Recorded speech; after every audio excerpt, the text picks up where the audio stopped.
Unë mendoj që këtu me gjithë me bëni ndarje. Unë e bëj këtë ndarje, për shembull, për diskutime që i kemi lexuar të antarëve të Lidhjes Demokratike të Kosovës, e akuzojnë çështje caktuara kushdo qofshin ata brenda Lidhjes Demokratike të Kosovës. Po janë fjalë.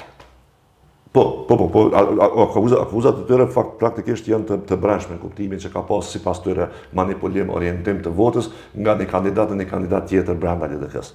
Nuk janë manipulimi votave mes partive.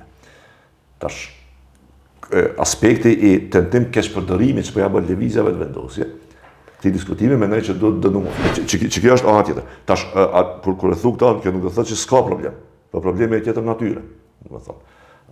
Deklarimet e kryetarit Abdi Gjiku, të kryetarit LDK-s, unë ja kuptoj pozicionin e vështirë, ju e përmend, kom qenë jo në kësaj problem, po ka qenë i ngjashëm. Dhe mendoj që ato janë problemet që atë vështirë menaxhohen. Mirë po, kur thuhet që është shantazh, e kuptoj si pozicion politik.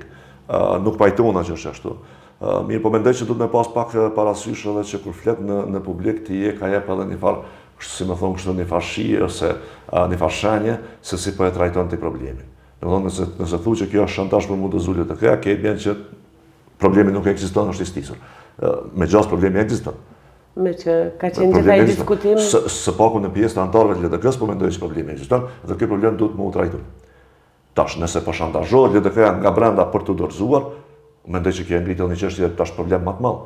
Pra, si pas ka LDK-ja antarët eminent, cilë po e shantazhojnë partinë e vet për dorëzim.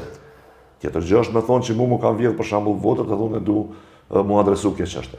Ajo është legjitime. Po nëse ti si antari i LDK-s je ka shantazhon LDK-n për mu dorëzu LDK-ja të ti s'të antari i LDK-s. Kështu që mendoj që duhet fjalët, veçanërisht kur vijnë nga një pozitë e lartë partijake dhe ose institucionale, kanë peshë të duhet më u thonë me kujdes.